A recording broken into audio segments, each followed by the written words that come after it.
mais. Vamos mudar um pouquinho de assunto, entrar Claro. pela parte da parte internacional, do cenário internacional. Qual deve ser o papel do Brasil no cenário internacional nesse momento de crescente tensão na geopolítica? A gente viu aí os Estados Unidos atacando o Irã e o governo brasileiro até condenando esse ataque. Qual que é a sua opinião a respeito do assunto? Eu acho que o Brasil hoje ele não tem condição de discutir nada porque o Brasil está muito fraco. Se o Brasil permite que o Comando Vermelho e o PCC controlem boa parte das suas cidades, ele não tem condição de falar sobre o Irã, ele não tem condição de falar sobre Israel, ele não tem condição de falar sobre a Ucrânia. Muito pelo contrário, o Brasil estava gastando muito tempo ultimamente falando de assuntos que ele não tem a menor condição de interferir. O Brasil é fraco, o Brasil não tem bomba atômica, o Brasil não está no Conselho de Segurança da ONU. Ninguém liga para a opinião do Brasil e o Brasil só se queima dando essas opiniões idiotas que ele fica dando. Na época do Bolsonaro ele ficava dando opiniões desnecessárias sobre mudar a embaixada do Brasil para Jerusalém porque, sei lá, ia reforçar o status de Jerusalém como pertencente ao Estado de Israel. Sendo que nem os israelenses estavam pedindo isso pro Brasil. Era só uma babaquice do Bolsonaro. Já o Lula fica lá tentando defender o Putin, a Venezuela, o Irã, a todas as oportunidades que ele tem. Ou seja, é ridículo. O Brasil tem que focar em resolver a sua segurança interna, melhorar a sua competitividade, porque aí ele passa a ter parceiros comerciais melhores, e o Brasil tem que resolver os vizinhos dele, que estão basicamente exportando droga e gente para os Estados Unidos da América, ou seja, pacificar a América do Sul, ser o líder da América do Sul, e com base nisso se tornar um líder global para sentar na mesa com os principais países do mundo. O MBL apoiou Jair Bolsonaro em 2018. Não. Não apoiou? A gente apoiou no segundo turno com ressalvas, mas apoiamos no segundo turno. E depois Agora, passou a ser crítico do governo, né? sim, mas assim, a gente nunca teve com o Bolsonaro. Porque os bolsonaristas falam assim, vocês surfaram. Mentira, o Bolsonaro que surfou nessa onda.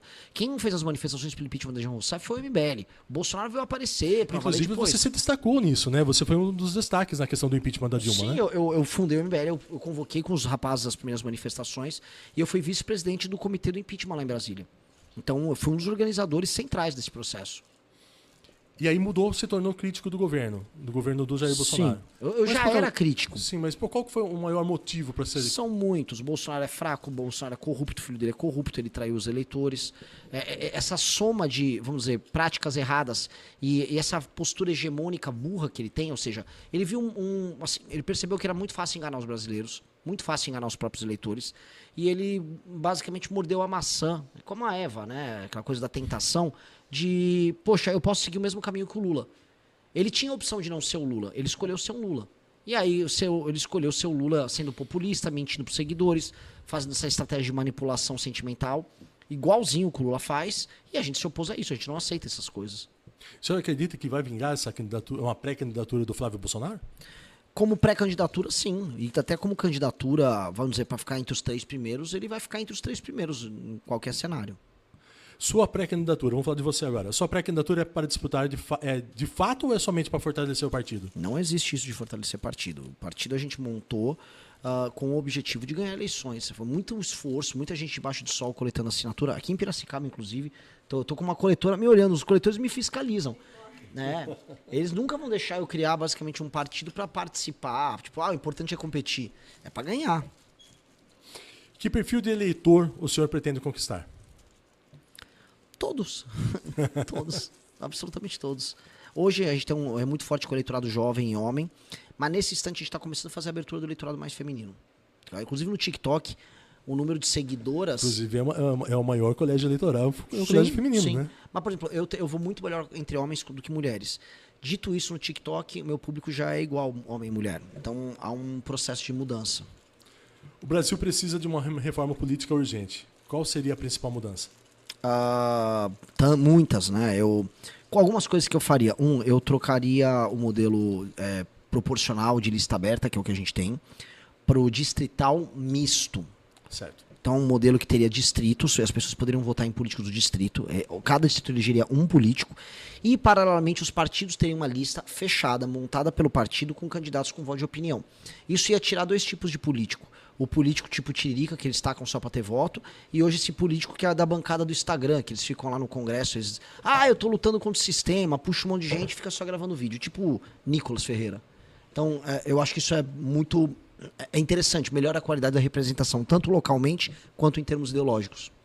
Mas isso é uma das coisas. Outra coisa que eu mudaria é o sistema de incentivo na política brasileira e para os partidos políticos, porque hoje os partidos políticos servem apenas para coleta de votos em determinados locais para eleger deputados federais, e aí eles ganham fundo partidário, fundo eleitoral elegendo deputados, ganham as emendas que esses deputados jogam emenda na base, faz prefeito, e o prefeito serve apenas para administrar o dinheiro enviado para as emendas, para controlar contratos de lixo, etc., e ajudar a reeleger os deputados. Ou seja, é um ciclo estúpido, em que as pessoas não ganham nada com isso. Quem devia administrar bem os lugares são os prefeitos são apenas instrumentos dos deputados, os deputados são instrumentos do partido. A gente tem que corrigir isso. E como? O fundo partidário e o fundo eleitoral tem que ser determinado pela qualidade do trabalho do prefeito. Quem vai avaliar isso não é o eleitor, porque o eleitor não sabe avaliar.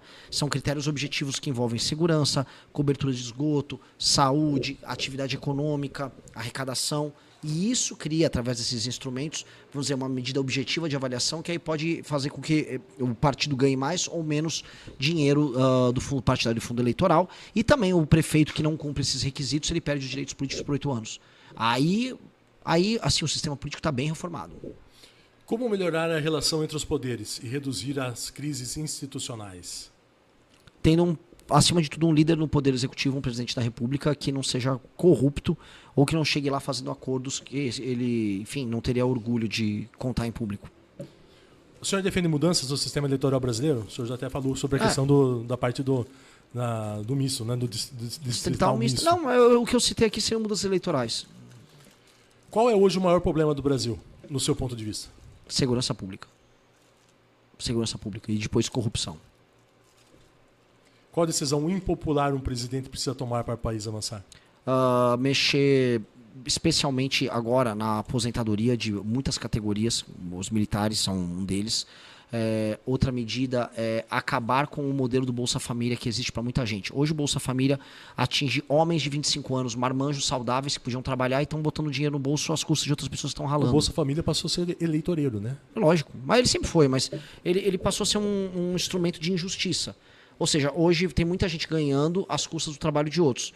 E nós vamos instituir frentes de trabalho em cidades que estão tomadas pelo Bolsa Família. Se é uma cidade que mais de 30% da população está vivendo de assistência, a gente vai instituir frente de trabalho e aí a gente vai contratar essa massa de homens e mulheres jovens e saudáveis para trabalharem para o governo.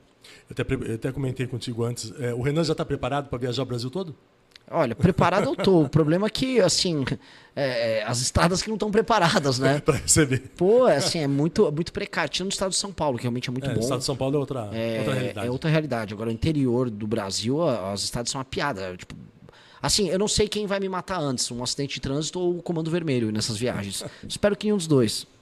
Se eleito, qual seria a sua primeira grande medida no governo? Decretar estado de defesa. E o estado de defesa vai permitir que a gente entre nas favelas e nas áreas controladas pelo crime, que a polícia possa fazer incursão nas casas das pessoas para tirar os traficantes que se escondem, fazendo as pessoas de reféns. Vai permitir que a gente tenha meios operacionais para atuar, toque de recolher nesses lugares, para que a gente realmente destrua o crime organizado. E isso precisa começar no primeiro dia de mandato do presidente da República. Existe uma distância muito grande entre a população e o poder judiciário, o STF. Existem muitas críticas. O senhor concorda com essa maneira como é escolhido um ministro do STF, uma indicação presidencial? Ou o senhor acha que devia alterar essa escolha dos ministros? Eu acho que a gente fala muito sobre o STF e não por conta disso. A gente fala muito porque o STF ele tem muitas funções. A Constituição brasileira, ao tornar tudo, vamos dizer, matéria de discussão constitucional, deu ao STF muitos poderes, porque já que tudo é matéria constitucional, o STF fala sobre tudo. E também por ter colocado o STF como o tribunal, vamos dizer, superior na hora de discussões criminais, especialmente de políticos. Então, eles têm muito poder. A gente tem que arrancar esses poderes deles. Se a gente arranca esses poderes do STF, acaba com decisão monocrática, cria um foro próprio, particular, com desembargadores sorteados ao redor do Brasil, que vão ter um mandato de 1 ano para poder julgar políticos, você vai ver que o poder do STF é completamente esvaziado. Fazendo uma reforma constitucional também, que retire da Constituição muitos temas, o STF vai ficar só tratando de questões constitucionais, não vai dar para ter lobby, não vai dar para botar medo nos políticos, e aí nem importa muito quem o indica, porque eles não vão causar dano para nós. Renan, quando o ex-presidente Jair Bolsonaro foi candidato em 2018, uma das plataformas dele para governar, ele disse que a maioria ou até 100% dos ministros dele seriam técnicos, não seriam políticos.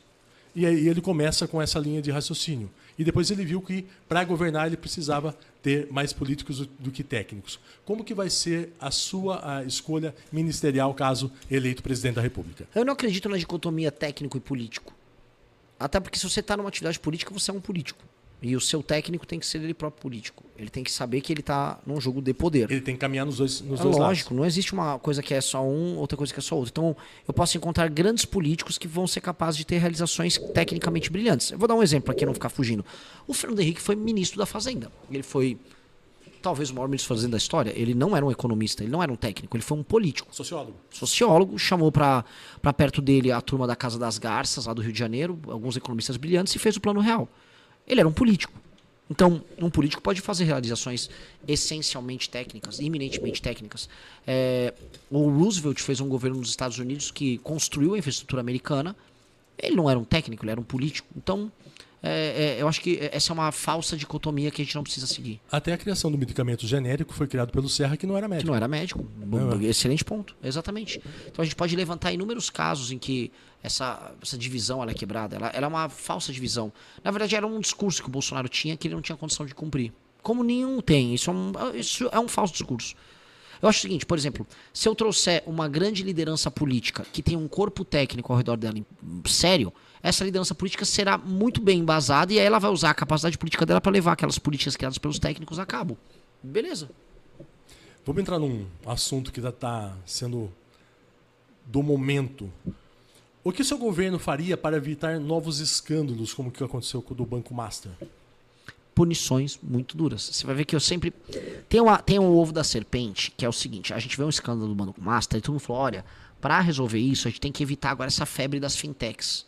Não é muita fintech, ficou muito fácil, fintech é usada pelo crime organizado, setor de óleo e gás está usando, o Banco Master usou, então vamos regulamentar e dificultar a abertura de fintech. Não! Foi um ganho, as pessoas ganharam demais, a gente teve bancarização de monte com fintech, as fintechs permitiram que os brasileiros tivessem no celular delas uma conta bancária, criou um mercado de crédito maior para as pessoas. A fintech é bom. O que tem que ter é, se você usou uma fintech para roubar ou para fraudar, você vai ficar preso 20, 30, 40 anos e não sair da cadeia. Aí você vai ver que o cara vai abrir uma fintech para fazer um trabalho honesto e não para roubar. O problema é, o Brasil é hiper regulamentado, ou seja, tem uma burocracia gigante para tudo e penas brandas. O Morcaro já está solto novamente. Então o que é a natureza nossa? É uma natureza doentia. A gente põe regra pra tudo achando que vai coibir as pessoas de fazerem o mal, mas na hora de punir elas se elas fizerem o mal, a punição não existe. O caso de Daniel Vorcaro mostra falhas de governança no sistema financeiro. O que você acha sobre isso? Também mostra, mas no fundo mostra falhas em termos de punição da legislação brasileira. Como é que um cara como ele se sentiu à vontade de comprar todas as autoridades do país? Porque, para falar em termos de governança, no fim do dia, aparentemente, ele usou as relações dele, tanto no governo Bolsonaro quanto no governo Lula, para impedir o Banco Central de... Dizem que muitos políticos estão envolvidos, né? Não, todos os grandes políticos estão envolvidos em alguma medida. E pelo jeito vai aparecer. Já está aparecendo, já começou a ser as listas já. Então o bicho está pegando. Então o Vorcaro, no fim do dia, ele mostra o quê? Ele sentiu muita vontade para comprar todo mundo. Ele tinha certeza que nada ia acontecer. Então, no fundo, isso é sobre certeza de impunidade. As pessoas aqui no chat ao vivo estão falando assim, ó, vocês têm que ler o livro amarelo. Essa é a maior manifestação aqui da população aqui no chat, é para que as pessoas consigam e leiam o livro amarelo. É verdade. É verdade. O que tem de tão interessante nesse livro amarelo? Porque é a primeira vez que a gente começa a propor ideias novas para problemas velhos do Brasil, e envolvendo tecnologia, soluções que não estão assim, o que é uma solução de esquerda para o Brasil, solução de direita. Não, cara, o que é uma solução para o Brasil? E é criativo, novo, isso aí propõe, vamos dizer, soluções que as pessoas falam, como é que ninguém pensou nisso antes? Poxa, o Brasil não é uma coisa difícil de resolver, é que a gente complica demais. E o Livro Amarelo vai muito nessa linha. E é o único programa, parte do Político hoje, que tem um programa de verdade. O Livro Amarelo está disponível no site do Missão? Livroamarelo.com. As pessoas hoje podem fazer um sistema de assinatura para comprar os livros, que são os preparativos do Livro Amarelo, são 6 fascículos. Certo. E até julho sai o Livro Amarelo, que vai ser o meu plano de governo. Correto. Voltando na questão do Vorcaro, Que medidas seu governo adotaria para combater essas fraudes bilionárias no sistema bancário? Acabar com voltar com a prisão em segunda instância, acabar com as decisões monocráticas no STF, viu? Medidas jurídicas que envolvem o STF, porque eles têm certeza da impunidade. Aumentar todas as penas para crimes de colarinho branco, acabar com a progressão penal, acabar com as saidinhas, todas as medidas que esses caras usam para basicamente tomar essas ações protelatórias, fortalecer a independência do COAF, da Receita Federal e da Polícia Federal, para que eles possam investigar e pegar os caras. Fazendo isso, nós não precisamos aumentar as regras no mercado. Eu não vou comprar essa ideia de que eu preciso tornar o mercado mais engessado. Eu não vou fazer isso. Eu não vou começar a dificultar uma pessoa de abrir uma fintech. Eu vou botar na cadeia por muito tempo quem cometer crime usando fintech ou banco, etc. Rapaziada, tranquilidade. Bora para mais um vídeo aqui analisando alguns pontos trazidos pelo Renan Santos nas participações que ele vem tendo aí nas últimas semanas. E nessa participação específica ele comentou sobre o Brasil ser tratado como uma piada por causa de declarações imbecis dos nossos chefes de Estado. E assim, não é que são declarações imbecis. Os nossos chefes de Estado, eles fazem esse tipo de declaração imbecis porque eles são imbecis. Então, o que um imbecil faz? Um imbecil, ele faz imbecilidades, é algo da natureza do imbecil. É a natureza do imbecil fazer coisas imbecis, então é algo natural. A gente elege imbecis e esses imbecis fazem a gente passar vergonha internacionalmente. O Brasil é enxergado como um pária, como um pateta, um palhaço, um sujeito que chega na festa só para alegrar a festa. Sabe o palhação mesmo? O palhação? Pois é.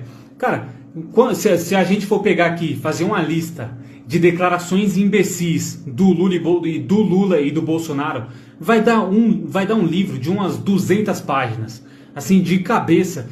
É que as pessoas vão esquecendo. Mas quem lembra? Quem lembra que no início do governo do Lula, ele foi no continente africano? Eu não vou lembrar o país. Mas ele foi no continente africano e agradeceu a escravidão. Em solo africano, no continente africano. Quem lembra disso? É que as pessoas vão esquecendo, né? Tanta porcaria que ele fala, que as pessoas vão esquecendo. Ele agradeceu a escravidão em solo africano, irmão. Você tem noção disso? Você tem noção? Aí falou...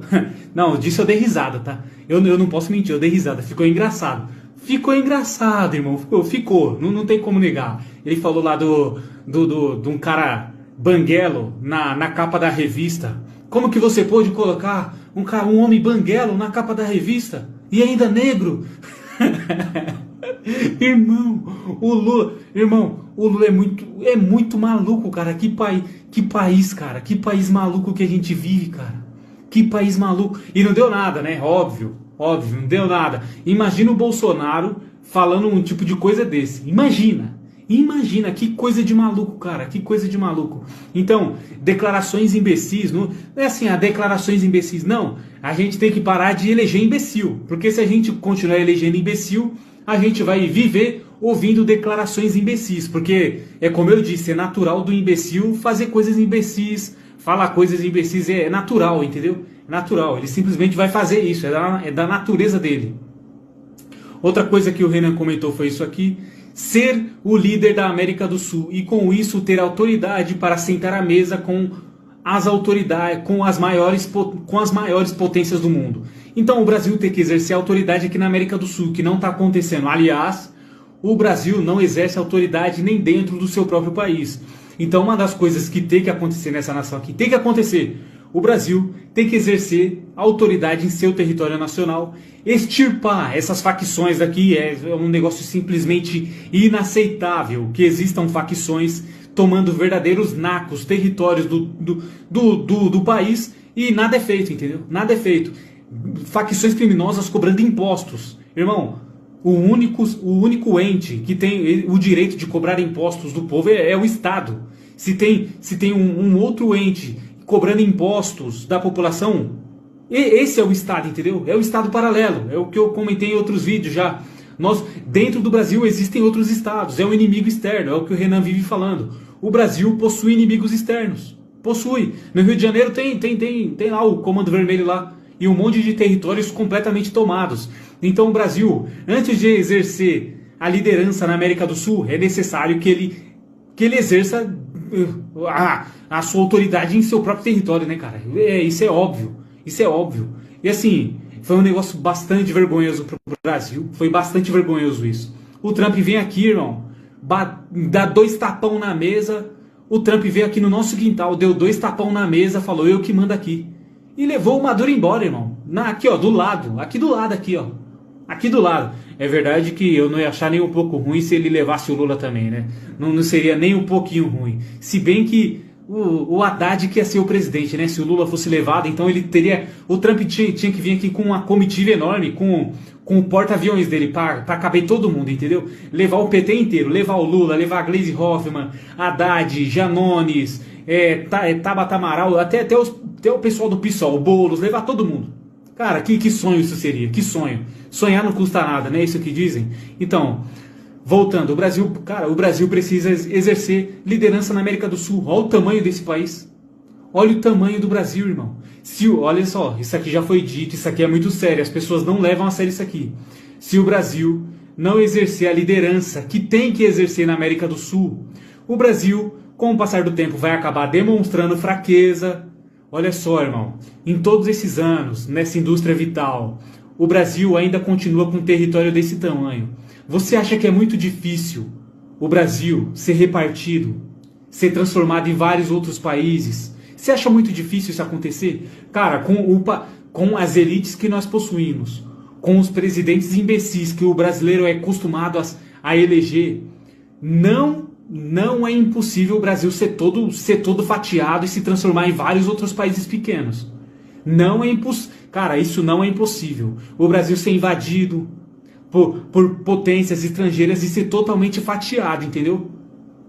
Cara, o Brasil se manteve com um território grande até hoje por puro milagre. Só vamos ser sinceros, o nosso território ele só se mantém desse tamanho. O Brasil só é colossal desse tamanho até hoje por pura sorte, cara. Por pura sorte, a gente só não foi tomado ainda por... isso aqui a gente tem que ajoelhar todos os dias e agradecer a Deus, porque o Brasil ele só não foi dominado ainda e transformado em vários outros países pequenos por pura sorte. Entendeu? Então, se o Brasil não mostrar sua força, não começar a exercer liderança na América do Sul, existe uma grande chance de dar ruim daqui uns 3, 5, 10 anos. Isso aqui não é brincadeira. Inclusive, o próprio Renan Santos já abordou isso já. O mundo, cara, a linguagem do mundo é força. A linguagem, como os países se comunicam? Os países se comunicam exercendo força. Isso é assim desde sempre. Desde sempre, entendeu? O ser humano ele se comunica, as nações se comunicam através da força. Se você não exercer força, se você não mostrar que você pode, que você é valente, que você é grande, em algum momento você vai ser dominado, em algum momento outros países irão se juntar para vir para cima de você, é um caos, vira um caos, entendeu? Então o Brasil precisa se ligar urgentemente, a gente precisa eleger o Renan Santos, irmão. Não existem outras alternativas, não. Outro ponto abordado foi esse aqui. O Renan foi um dos líderes do comitê do impeachment. O Bolsonaro roubou tudo aquilo que foi construído com muito suor e transformou em um culto à personalidade. Em um culto à personalidade dele. Então tudo que as pessoas dizem, o MBL pegou carona do Bolsonaro. Irmão, quem pegou carona em alguém aqui foi o Bolsonaro. Porque quem estava lá no início foi o Renan Santos. Não existe vídeo do Bolsonaro organizando manifestações contra a Dilma. Você não vai encontrar. E o Bolsonaro já era político nessa época. Onde estava o Bolsonaro nessa época? Onde estava? O Nicolás Ferreira nem existia nesse tempo aí. Nem existia. Tinha o quê? 10 anos de idade nessa época aí? 12? O Nicolás Ferreira, mas se você pesquisar, se você entrar no Google, se você entrar no YouTube e pesquisar Renan Santos, manifestação impeachment da Dilma, você vai encontrar lá vídeos do Renan Santos discursando, irmão, contra a Dilma Rousseff. O Renan tava lá, então não adianta esse pessoal vir com esse papinho de que os caras não foram importantes para a derrubada da Dilma. Não adianta. O Renan tava lá desde o início, o MBL tava lá desde o início. Quem derrubou a Dilma foi esses caras. O Renan estava era um dos líderes do comitê do impeachment. Então não adianta negar a realidade, entendeu? Não adianta querer negar a realidade. Então, se tem alguém que pegou carona em algo, foi o senhor Bolsonaro. Se tem alguém que roubou alguma coisa aqui, foi o Bolsonaro, entendeu? E as pessoas precisam compreender isso. E é isso, rapaziada. Não tem muito o que dizer, não. Outra coisa aqui que o Renan disse, que foi algo muito assertivo, o Bolsonaro escolheu ser um Lula. O Bolsonaro hoje é o Lula da direita. O que isso significa? O que é ser um Lula? O que significa ser um Lula? O Lula é um indivíduo, é um político que se elege praticando a política mais baixa que tem, é aquela emocional, o discurso emocional, entendeu? O discurso sentimentaloide, você ganhar o eleitor com um discurso sentimental, mas que não tem profundidade, que não tem base na realidade. É um discurso que não vai parar em pé. É prometer, tipo, picanha. O Bolsonaro prometeu fuzil, né? Prometeu arma. Então, mas é puxar pro emocional. O Bolsonaro escolheu ser um Lula. O Bolsonaro é o Lula da direita. É o Lula da direita. O Bolsonaro é o Lula da direita. A direita criticava tanto o lulista, o petista, e se tornou exatamente aquilo que tanto criticava. O Bolsonaro, igual o Renan disse, o Bolsonaro tinha tudo nas mãos, cara. O Bolsonaro poderia, de fato, ter sido um líder de verdade. Mas, assim que ganhou a eleição, ele já começou a entregar tudo para salvar o filho dele de não ser preso. Foi isso que aconteceu. Foi isso que aconteceu. Na verdade, não foi só para salvar a pele do filho, né? Foi para salvar a pele dele também, porque o Bolsonaro nunca foi flor que se cheire. Vamos só ser sincero aqui, né? Vamos só ser sincero. O Bolsonaro, ele fez isso para ficar de bem com o STF, ninguém ia atrás dele, ninguém puxar a capivara dele. Foi isso, realmente foi isso que aconteceu. Deixa nós quieto aqui. Eu vou aqui cancelar, vou aqui acabar com a Lava Jato. O Flávio vai tirar as assinaturas lá da CPI da Lava Toga e vai ficar tudo certo. Aí o Bolsonaro fez a negociata dele e o Brasil não andou. Entendeu? Foi isso que o Bolsonaro fez. Ele se elegeu e entregou o governo pro sistema. Ele escolheu ser o Lula, cara. O Lula da direita. Bolsonarozão. O Lula da direita. Outra coisa que o Renan foi perguntado sobre o maior problema do Brasil. Ele respondeu segurança pública. E se eleito, qual seria a sua grande medida? E ele respondeu decretar estado de defesa. Que é basicamente você decretar estado de defesa é você basicamente ter o direito de caçar os bandidos como se fossem ratos, porque hoje em dia existem um monte de direitos, é um negócio impressionante. Um sujeito com um AR-15, um bandido com fuzil AR-15 no morro do Rio de Janeiro, ele tem os mesmos direitos e prerrogativas que um cidadão comum como eu e você. Não faz o menor sentido isso. Um sujeito de fuzil tem o mesmo direito que eu e você. Não faz o menor sentido. Então, decretar o estado de defesa é você aceitar, é você assumir que o sujeito que está com fuzil ele não merece ter o direito que eu e você, e ele vai ser caçado e se não se entregar será morto. Basicamente isso. Decretar estado de defesa. É basicamente isso. Você ter o direito de caçar bandidos sem dó nem piedade, colocar esses malucos para zarpar, eliminar, extirpar essa raça do país. Quando você liga o noticiário, eu não assisto mais televisão há anos, né? Mas a minha mãe assiste e de vez em quando a TV tá ligada e passa algumas tragédias lá. Eu peço para desligar a televisão. Mano, não aguento não. É muita tragédia, cara, é muita tragédia. Inúmeras pessoas são mortas pelos motivos mais banais que você possa imaginar nesse país aqui. Pelos motivos mais banais, isso se revolta, cara. É uma revolta muito grande. Você saber que um idoso, tava vendo lá no Instagram do Renato Batista, o idoso foi morto porque só tinha R$4 na carteira, cara. Que negócio revoltante, bicho. Que negócio revoltante. Então, o Brasil ele precisa de um choque muito grande. Senão isso aqui nunca vai mudar, de verdade mesmo. De verdade, cara. Outra coisa que o Renan comentou foi sobre o fundo partidário e o fundo eleitoral ser determinado pela qualidade do trabalho do prefeito e quem vai avaliar isso não é o eleitor, porque o eleitor não sabe avaliar. O fundo eleitoral e o fundo partidário será determinado pela qualidade do trabalho do prefeito, entendeu? E tem que ter critérios técnicos para avaliar. Os critérios serão objetivos: segurança, esgoto, saúde, educação, atividade econômica e a arrecadação. O prefeito que não cumprir isso perde os direitos políticos por 8 anos. Isso aqui é simplesmente genial. Isso aqui é simplesmente genial, rapaziada. Você nunca vai ver o Flávio Bolsonaro falando isso aqui, tá? Nunca. Nunca. A não ser que ele roube. A não ser que ele roube essa ideia. O que o pessoal já tá fazendo, né? Roubar as ideias do Renan Santos. Não é nenhuma novidade. Os caras não têm imaginação para absolutamente nada e você tem que roubar, né?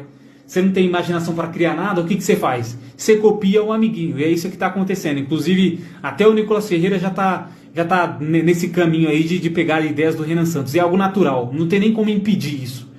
Não tem nem como impedir. O que o Renan Santos terá que fazer é se diferenciar pela qualidade. Entendeu? Porque uma coisa é você querer copiar de forma superficial, mas no momento que alguém te perguntar coisas a respeito disso, você não vai saber se aprofundar sobre esses temas. E aí vai ficar claro que foi só uma cópia só. Entendeu? Vai ficar claro que foi só uma cópia. Então, cara, isso aqui é muito genial. O prefeito que foi eleito e não cumprir com a segurança pública, que não aumentar os níveis de esgoto, que não aumentar saúde, educação, que as notas das escolas não melhorarem. Irmão, esquece que o prefeito que não melhorar a atividade econômica e a arrecadação vai perder os direitos políticos por 8 anos.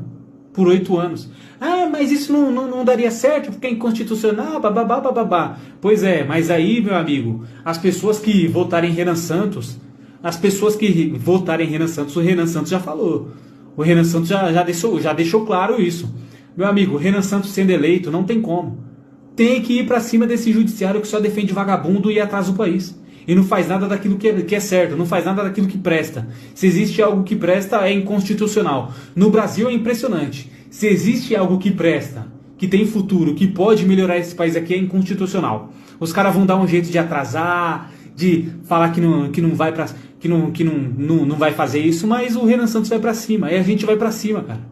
Nós iremos pra cima desses caras. Nós iremos fazer a nossa vontade, irmão. Chega dessa velha política, chega desse bando de vagabundo de 60, 70 anos na política. Ou o Brasil muda ou muda, rapaz. E é isso. É isso. Rapaziada, é o seguinte. Se inscreva nesse canal aí. Deixa seu like. Compartilhe o vídeo. Faz tudo aí que der pra fazer, beleza?